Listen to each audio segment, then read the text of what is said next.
Oh, the problem fixer, right? Yeah, with the bloody car. Yeah, exactly. And he fixes. And he says, "I'm DeWolff. I fix." No, what does he say?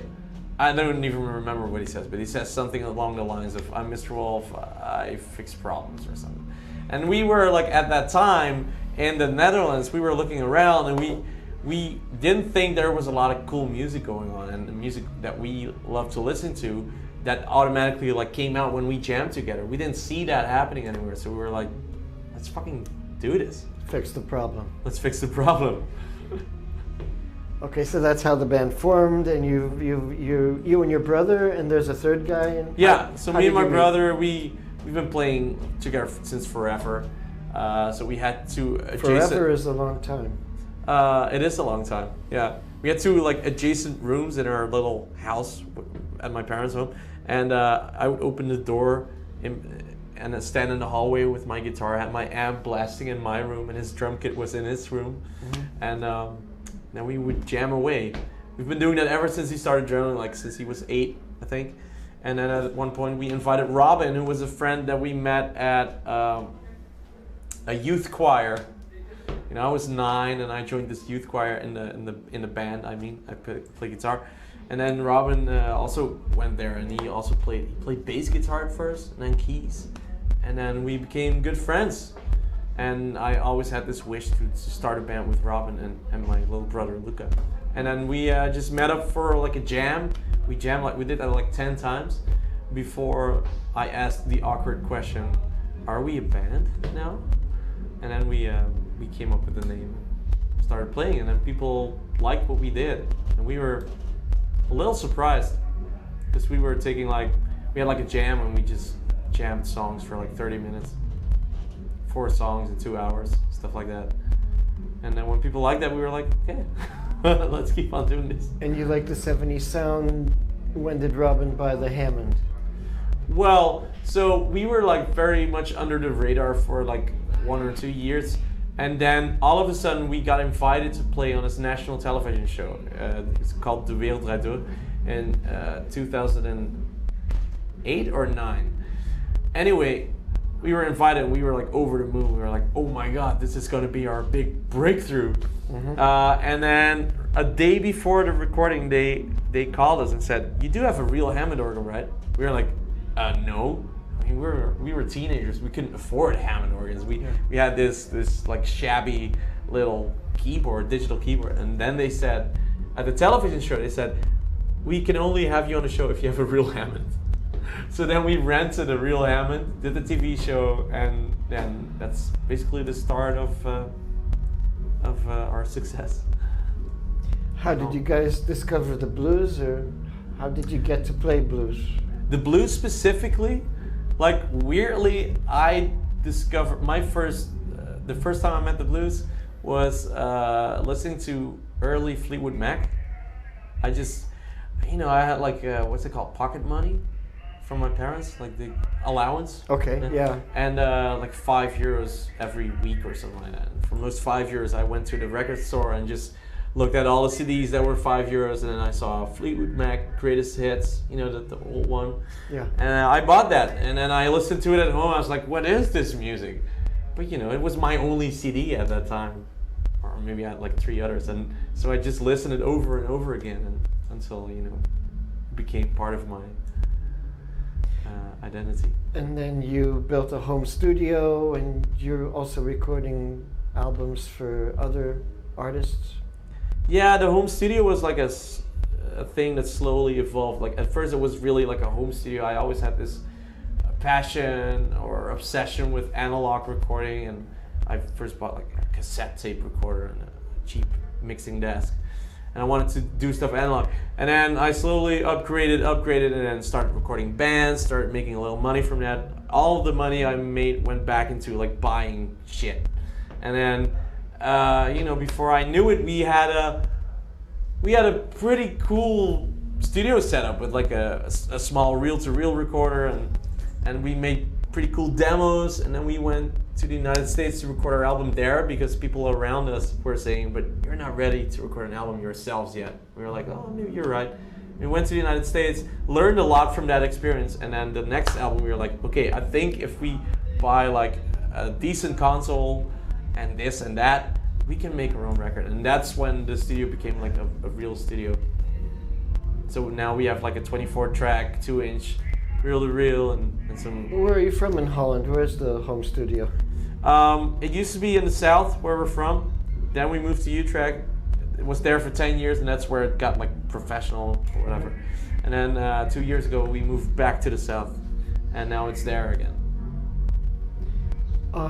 You guys played in Russia, Australia, Indonesia. How'd you get there? Do you have an interesting road trip story from any of these countries? So many. I mean, we were so young. When we went to Australia, that was like 10 years ago, I think. That was a trip. Like it was before, it wasn't pre-internet, of course, but it was before iPhones. I mean, I didn't have an iPhone, so we were really like there in the moment. I was like 18 or 19, and we had a blast, man. I remember, I don't know, like we met these very colorful people, like this guy that owned a club, and he took us on his boat one day, and then we went to this like deserted island, and then we were just like swimming around, and then a boat passed by, and there was a girl in there, and he was like, and her boyfriend, and it was like, hey, do you want to do a photo shoot with these guys? And we were like, oh, we don't know if we want that, like we have girlfriends at home. And then she was like, yeah, of course. And she took out all her clothes and then she started like swimming in front of us, and there was a photographer and he took like these underwater photos of us with this naked girl swimming. And we were all like, how are we gonna tell our girlfriends this?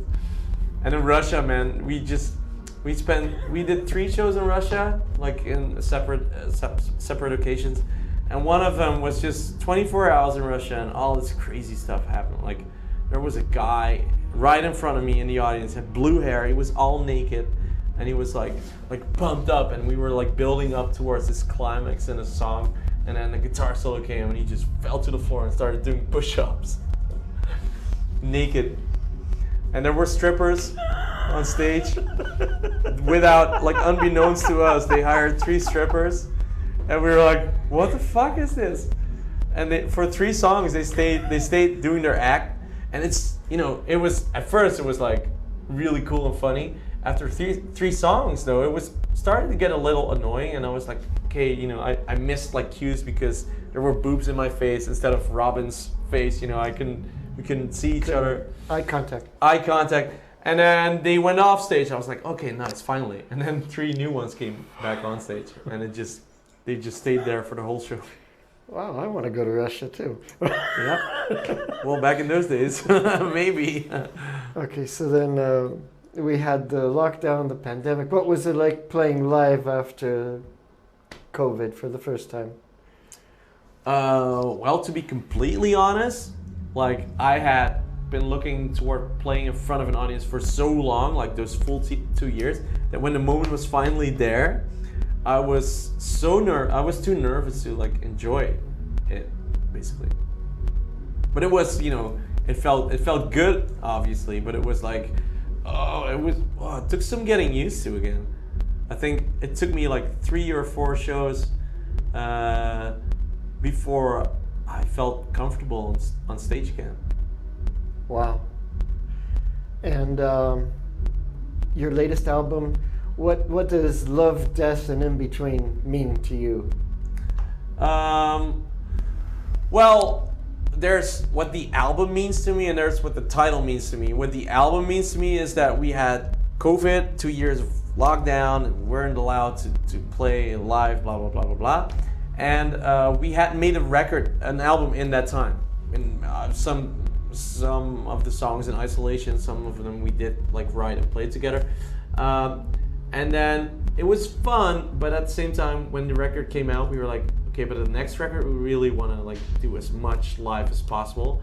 And then we developed the idea to do an album and without any overdubs. So if there was going to be a tambourine in the song, we had to bring a person to play the tambourine. Uh-huh.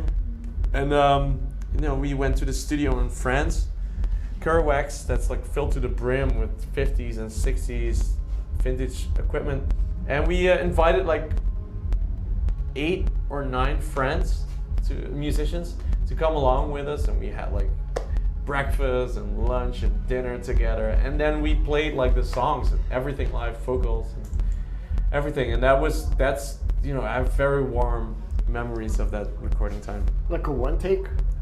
Well, we would do like multiple takes and Okay. then choose the best one, but it was all live, no like overdubs or punch ins or whatever. Mm-hmm. So it was a funny experiment because you have to live with your you know, insecurities or like imperfections, because when there's 11 people playing in a room, there's going to be imperfections, of course, but we embraced that, and that was a lot of fun. Okay. And you guys just played here at the Open Air Festival in Brezoi. How do you feel? How'd you like it? It was really cool. It's always, you never know how an audience is going to respond in a new like country that you're playing. Like we've had, for example, Sweden. People told us we hadn't played in Sweden for many years, and then people told us, well, it's a cool place, but people are really like cold and distant. And then we did our first show there, and people were like, wow, like crazy, and we were like, what? What are these other people talking about? Yeah. And in Romania, I had no idea what to expect because I've never been here. And then, but right when we started playing, like I can really like read off people's faces what they are, like how they're feeling, and people were like really happy looking and into it. So then I get into it. You guys have a very good live show. Thank you. And if you want to see more live music, blues music, you should come on down to the Open Air Blues Festival in Brezoi. It's going on right now up until Sunday, and we still have one-day tickets for sale. Thank you for your time. Thank you, man. Good luck with everything. Thank you. You too.